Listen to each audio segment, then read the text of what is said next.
So in the last video in this series, I talked about common foods in our day-to-day life that are generally perceived as healthy and nutritious, but are often worse than we think, or at the very least eaten in forms that are much worse than we think. Well, the most popular request on that video was to just do the opposite. Foods that are healthier than we often think, and that ended up being much more difficult than I assumed. So I decided to switch gears a little bit, but still address a similar topic, that being foods that get a bad reputation. Unfortunately, that comes with crossing over into some more controversial territory, but I think it's good to discuss when controversies are justified and when it's time to at the very least reassess our beliefs and biases. And some of these today aren't controversial at all, they just need a simple explanation as to why some people disregard them. I will be upfront and say that with videos like this, I don't actually expect to change anyone's mind. At most, I hope to get people to do some more of their own research and to widen the views of what can work. Personally, I would step up to bat and say that any of these can have an active place in a healthy nutrition plan. So without further ado, these are 10 foods that get a bad reputation.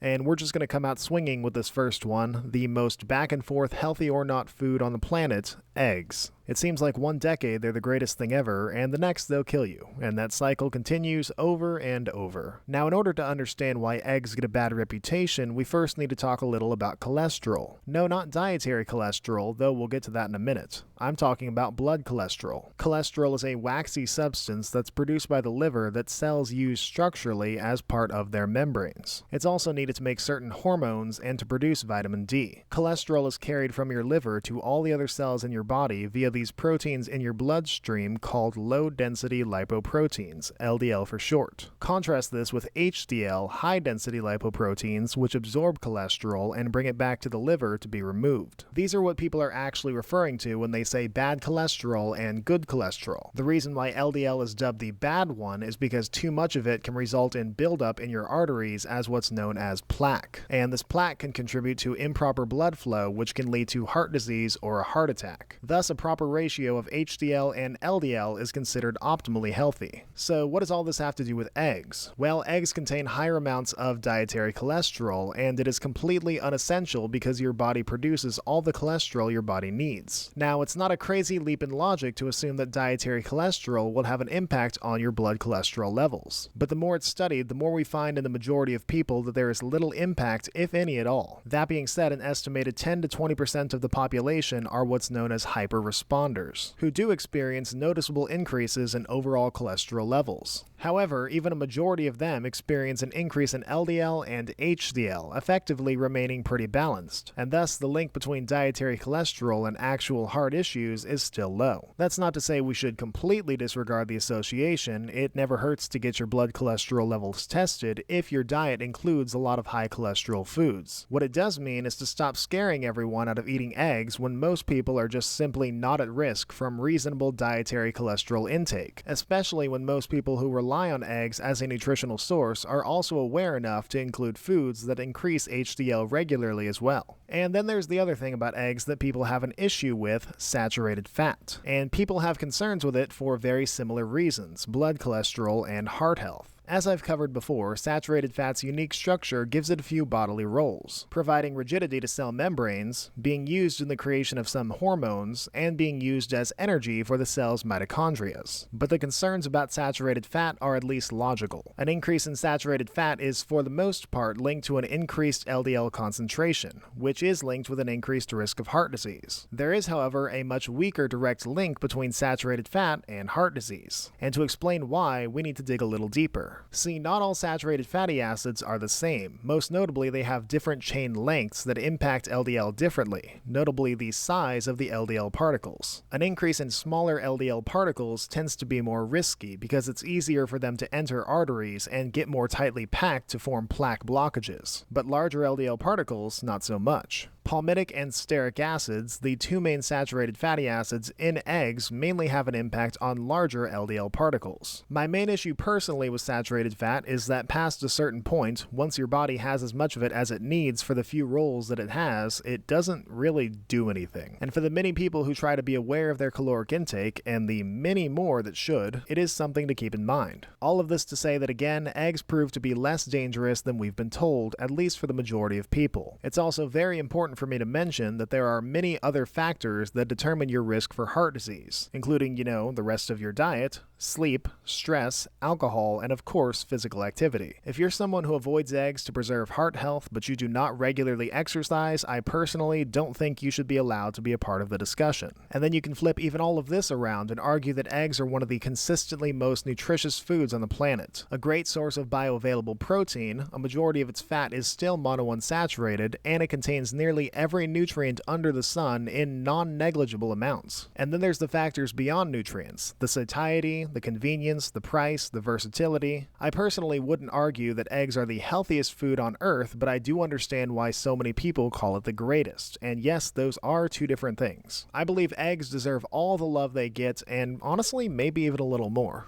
They say the same boiling water that hardens the egg also softens the potato, and while obviously there's some deep meaning behind that, I'm just going to use it as a segue. Potatoes. Boil them, mash them, stick them in a stew. They may be the food that gets the worst reputation subconsciously. Due to being the base of so many junk foods like fries and chips, sugary potato salads, and hash browns, potatoes as a whole are often dismissed as the same, and even the more innocent forms are often covered in unnecessary, usually very fatty or sugary toppings. We also very rarely consume the skin, which is arguably even more nutritious than the flesh. And these are some noteworthy nutrients, including resistant starch, potassium, vitamin B6, and vitamin C. I'm not going to sit here and pretend like potatoes are the greatest thing ever, or even that unique. It's nothing more than a good carbohydrate source. There's 1,000 of those. However, we need to stop thinking of potatoes as less than your average carb or root vegetable. It's going to fill that role just as well as anything else. If anything, potatoes deserve a bit more respect due to their versatility and the fact that they have single-handedly fed multiple cultures. Sure, many of the potato products you'll encounter are net negative inflammation bait, but that's not on the potato, that's on us.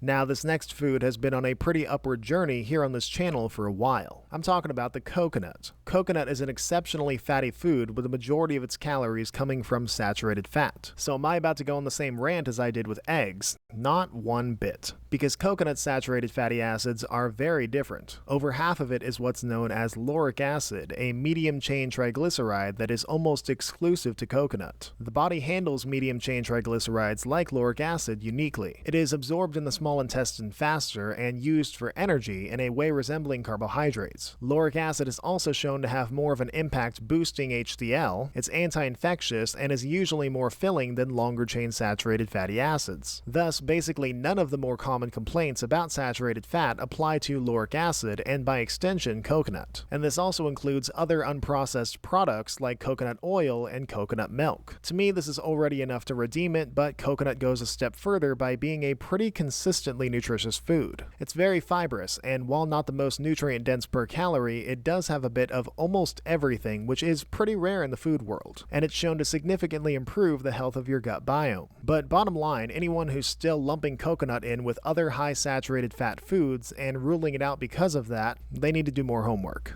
Another famous example of a food getting a bad reputation, next up is popcorn. For most people, popcorn is thought of as an entertainment food. It's served at fairs, movies, and live shows, and it's practically synonymous with movie theaters. And at any one of those locations, that popcorn is going to be riddled with additions: butter, margarine, artificial flavorings, added sugars, or tons of extra salt. Everyone knows it is terrible, but by my own admission, it is pretty addicting. And then there's the microwave popcorn that you have at home, which is really no better. It's got a whole slew of harmful additives: hydrogenated oils, meaning trans fats, diacetyl, and several acids, all of which are at this point proven to be bad news on multiple levels. And all these examples have led many health-conscious people to disregard popcorn entirely. When all of this is removed, though, popcorn is actually pretty innocent. It is a whole grain, literally just a type of corn, one that has a bit of water in it that expands when heated, causing it to pop. As for nutrition, in just plain popcorn, it averages at about 110 calories per 28 gram serving. It's very fibrous and also a decent source of magnesium, a commonly deficient mineral. It's also rich in polyphenol antioxidants, which I usually talk about with fruits and vegetables, except here it's in a tasty, airy, easy-to-eat snack. You may have to look a little harder to find plain popcorn, but I've been able to find it at every major grocery store where I've looked for it. Realistically, it's not the healthiest or most nutritious food. but it does go from the stereotype of being awful to the reality of being one of the better snacks out there. Sometimes foods get a bad reputation, not because people think they're unhealthy, but because they're thought of as just not nutritious. And to me, a perfect example of this is watermelon. The name and consistency of watermelon would suggest that it's just water and lacks any nutritional merit beyond that. And before I get into everything else, I will say that there would be nothing particularly wrong with that. Just sweet, delicious, solid water. But nutritionally, there's also a bit more going on beneath the surface. And I do mean that literally, as in no, you do not have to eat the rind. Watermelon is arguably the lowest caloried fruit out there that you would actually eat as a fruit, so not counting stuff like lemons, pumpkins, and tomatoes. You don't really just cut those open and start chowing down on them. But when you cut open a watermelon, you have easy access to some of the most potent antioxidants out there, vitamin C and the carotenoid lycopene. Lycopene largely being responsible for watermelon's signature red color. In fact, it contains even more than tomatoes, which is the food most associated with the nutrient. These are two of the most well-researched, well-backed antioxidants with multiple large-scale studies showing improvement of the function of your heart and the quality and resilience of your skin. But even more notably, watermelon is the richest dietary source on Earth of citrulline, an amino acid that is used for the synthesis of nitric oxide, a key blood pressure lowering component. It's also been shown to improve exercise performance. And if you do, for some reason, want to eat the rind, it is definitely nutritious, notably containing more potassium, vitamin B6, zinc, and even citrulline than the flesh. Watermelon often gets the reputation of being just water, and to be fair, it is overwhelmingly water, but it does deserve a bit more appreciation than that. Oftentimes, when people become more conscious of their health, they begin to optimize certain aspects of their lifestyle and their diet. Unfortunately, some good choices get left by the wayside because they're not the absolute best. And for me, frozen vegetables come to mind. While I do generally agree with the idea that fresh is best, that doesn't automatically mean that frozen is bad. Frozen vegetables still have a lot of the merit of fresh veggies, and the trade-off is convenience, price, and preservation. Now, admittedly, some nutrients are lost when frozen and stored for too long, and some are lost during the blanching process prior to freezing, which is boiling them for a few minutes to rid of harmful bacteria. Blanching may cause a loss of water-soluble nutrients like vitamin C and B vitamins, as well as some antioxidants, though many other nutrients are comparable to their fresh counterparts, and in practice some are even preserved better. However, some frozen vegetables may also contain some unwanted preservatives. Most of the time, you're probably going to want fresh variants if you can, though not everyone has that luxury due to cost, access, or timing. If you choose to have vegetables as part of your diet, don't completely rule these out. I don't remember exactly where I heard this, but I do for the most part agree with it. The best vegetable is the one that you'll actually eat. Now for this next one, I'm going to need to look past a bit of a personal bias. Coffee. I hate coffee. I hate the taste of coffee, I hate the smell of coffee breath, I hate how dependent on it some people seem to be, and I hate how much of an impact it has on our society. That being said, if it works, it works. Coffee is admittedly a bit of a mixed bag. Decades ago, it was labeled as carcinogenic, but the more recent the studies, generally the more favorable they are to coffee in the right amounts, showing that coffee may actually reduce the risk of certain cancers. It also contains notable antioxidant content. In fact, it's estimated that the average American gets more antioxidants from coffee than they do from fruits and vegetables, though I'm not sure if that says more about the coffee or the people. Another reason why coffee is controversial is the caffeine, the most commonly consumed psychoactive substance out there. For many people, coffee is synonymous with caffeine as it is the go-to source. It's a stimulant, and how it works is that it blocks a neurotransmitter called adenosine, which effectively releases other neurotransmitters like epinephrine and dopamine, helping you to feel more alert, at least in the short term. It's also shown to temporarily boost metabolism and athletic performance. Though if you consume it too consistently, it's shown that most people will develop a tolerance to it and its effects won't be as powerful. Caffeine is generally considered safe, but excessive amounts have been shown to contribute to heart, sleep, and mood issues. It may also interfere with some medications. The USDA recommends no more than 400 milligrams a day and no more than 200 milligrams at any given time. Though on the other end, there have also been studies that have shown that coffee drinkers have a a less likely chance of developing neurodegenerative diseases, type 2 diabetes, and liver diseases. Coffee is admittedly not the greatest for dental health, but again, in moderate amounts, this shouldn't be the deciding factor. My concerns are a bit more for those who have a dependency on it and for those who experience withdrawals without it. As a whole, coffee is just fine. A lot of people shouldn't rely on it as much as they do, but it also doesn't deserve to be thought of in a strictly negative way.